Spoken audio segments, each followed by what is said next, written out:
जय जय सीताराम। यह मानव जीवन है, इसमें दुख और सुख हमेशा साथ साथ चलते रहते हैं और आदमी को धैर्य से काम लेना चाहिए। और कभी कभी जीवन में ऐसी परिस्थितियां पैदा होती हैं कि आँखों के सामने बिल्कुल अंधेरा छा जाता है और यह होता है कि सारे दरवाजे बंद हो चुके हैं, मृत्यु आँखों के सामने दिखाई देने लगती है।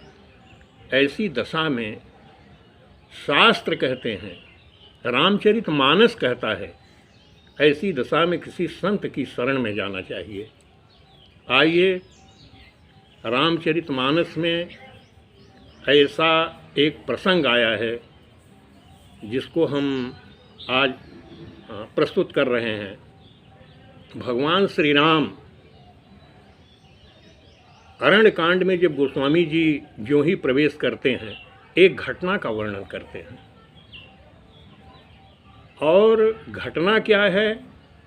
भगवान श्री राम फूलों को चुन करके ले आते हैं और उसका आभूषण बनाते हैं और सीता जी का श्रृंगार करने लगते हैं।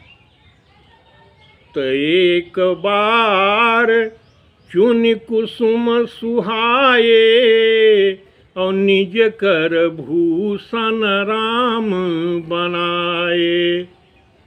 सीता ही पहिराए प्रभु सादर और बैठे फटिक शिला पर सुंदर।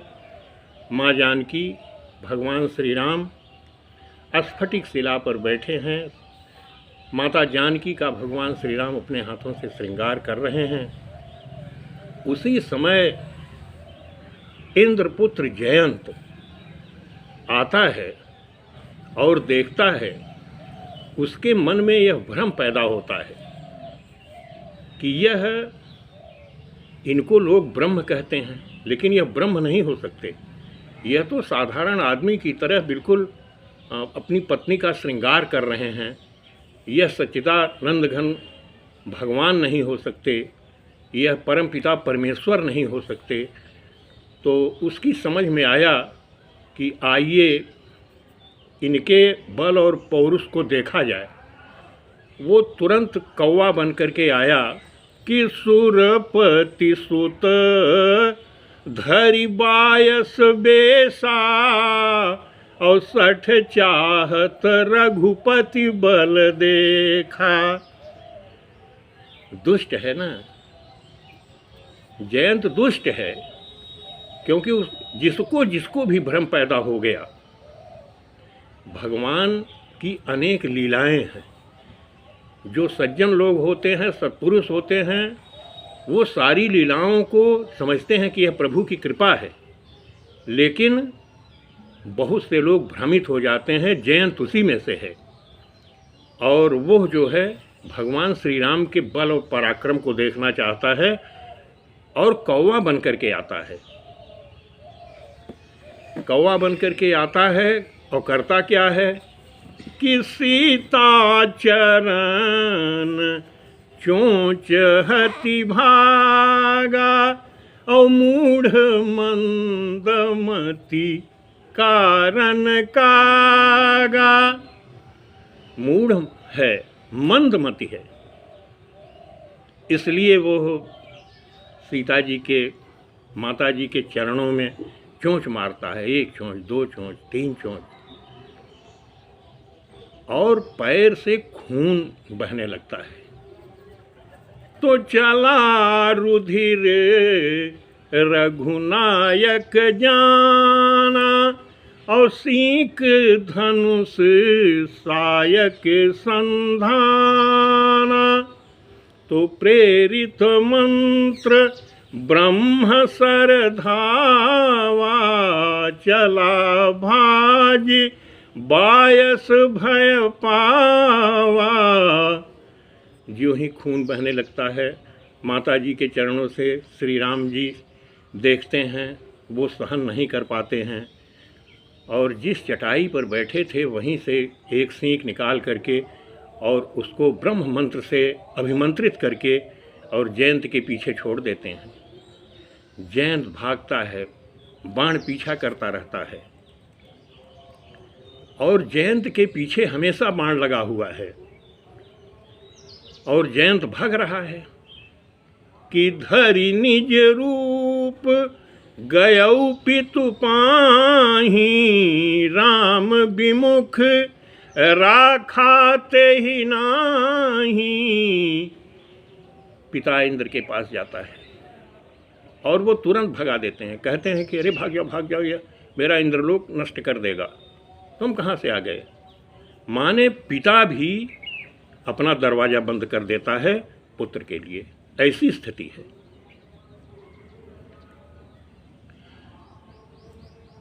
जयंत घबराता है, भगता जाता है तो ब्रह्मधाम शिवपुर सब लोका, फिरा श्रमित व्याकुल भय शोका। ब्रह्मा जी के यहाँ गया, वहाँ से भी हटा दिया गया। शिवलोक गया, वहाँ से भी भगा दिया गया। अंत में बिल्कुल निराश हो जाता है। जयंत बिल्कुल निराश है कि भा निराश उपजी मन त्रासा, जथा चक्र भय ऋषि दुर्वासा। जैसे भगवान श्री कृष्ण के सुदर्शन चक्र से जो स्थिति दुर्वासा की हुई थी, आज जयंत की वही स्थिति है। और भगवान श्री राम से अगर कोई विरोध करता है तो क्या 3 लोक और 14 भुवन में उसका कहीं ठौर लग सकता है? नहीं लग सकता। तो काहू बैठन कहा न ही, और राखी को सकई राम कर द्रोही। भगवान श्री राम से द्रोह करने वाला जयंत को क्या कोई बैठने के लिए कह सकता है?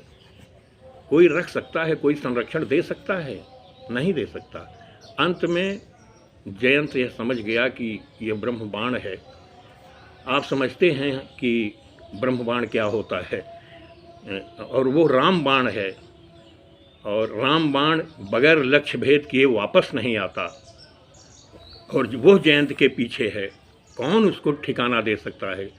इसलिए जयंत भगा जा रहा है। लेकिन इतने में क्या होता है कि संत तो बिल्कुल निर्मल होते हैं और अकस्मात वहीं नारद जी आ जाते हैं। नारद देखा बिकल जयंता, लागी दया कोमल चित संता। नारद जी देखे, कहे कि अरे जयंत कहाँ भागे जा रहे हो, क्या हो गया? कहा कि महाराज जी देखिए, राम बाण पीछा किए हुए है, मैं कहाँ जाऊँ?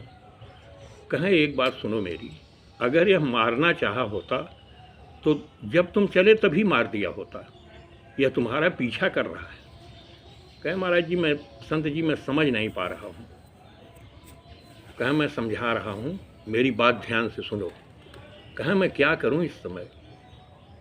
कहे इस समय तुमको यही करना है कि तुम चले जाओ उनकी शरण में जहाँ से यह बाण चला है। कहे महाराज जी पूछेंगे वहाँ जाने पर कि जाना ही था तो आ क्यों गए? तो कह देना कि और जा करके प्रणिपात हो जाना, उनकी चरण पे गिर जाना,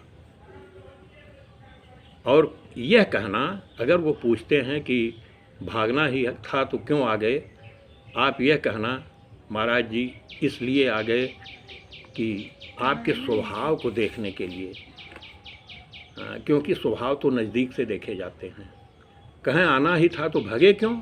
अगर यह प्रश्न करेंगे तो तुम यह कह देना कि दूर दूर तक आपका प्रभाव कहाँ कहाँ है, इसलिए मैं भाग रहा था, और मैंने देख लिया कि आपका प्रभाव 3 लोक 14 भुवन में है, इसलिए मैं भाग रहा था और इसलिए मैं शरण में आ गया। और जयंत यही करता है। गोस्वामी जी कहते हैं कि अतुलित बल अतुलित प्रभुताई, और मैं मतिमंद जान नहीं पाई, और निज कृत कर्म जनित फल पायूं, और अब प्रभु पाही शरण तकियायूं।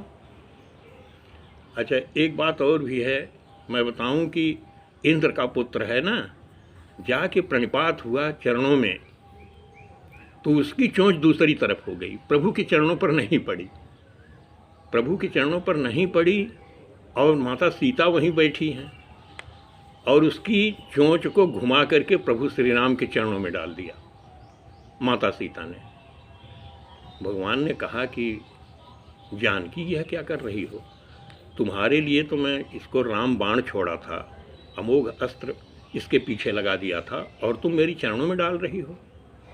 कहीं जानकी जी ने कहा कि अब आ गया शरण में, तो आप इसको क्षमा कर दीजिए। कहा नहीं, वो राम बाण है, और राम बाण कभी हमेशा अपने उद्देश्य की पूर्ति करता है, लेकिन आपने मेरे चरणों में कर दिया है, तो मुझे अब समझना होगा कि इसके साथ किस तरह का व्यवहार किया जाए।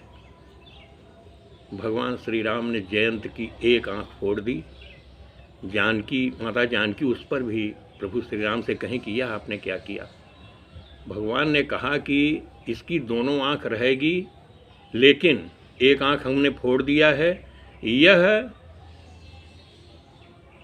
एक आंख से देखेगा और इधर देखेगा तो इस आंख से देखने लगेगा, एक बार में एक ही आंख से देख सकेगा। गोस्वामी जी कहते हैं कि सुनी कृपाल अतियारत बानी, और एक नयन करी तजा भवानी। इस तरह राम बाण से इंद्रपुत्र जयंत बच गया, और इसीलिए गोस्वामी जी महाराज इस प्रसंग को ले आए हैं कि आदमी को अगर कहीं ठौर नहीं मिल रही है, मृत्यु आसन्न है, और आँखों के सामने बिल्कुल अंधेरा छा गया है, सारे दरवाजे बंद हो चुके हैं, कोई नहीं सहायता करने वाला है, तो उस समय आदमी को संत शरण में जाना चाहिए, क्योंकि संतों को वो अधिकार भगवान ने दे दिया है कि उनके पास सारी समझ होती है, वो कुछ न कुछ युक्ति निकाल करके राम बाण जैसे अस्त्र से मनुष्य को बचा सकते हैं।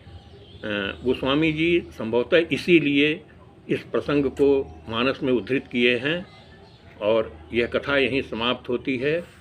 अगले चरण में फिर हम कोई कथा लेकर के आएंगे। जय श्री राम, जय जय सीताराम।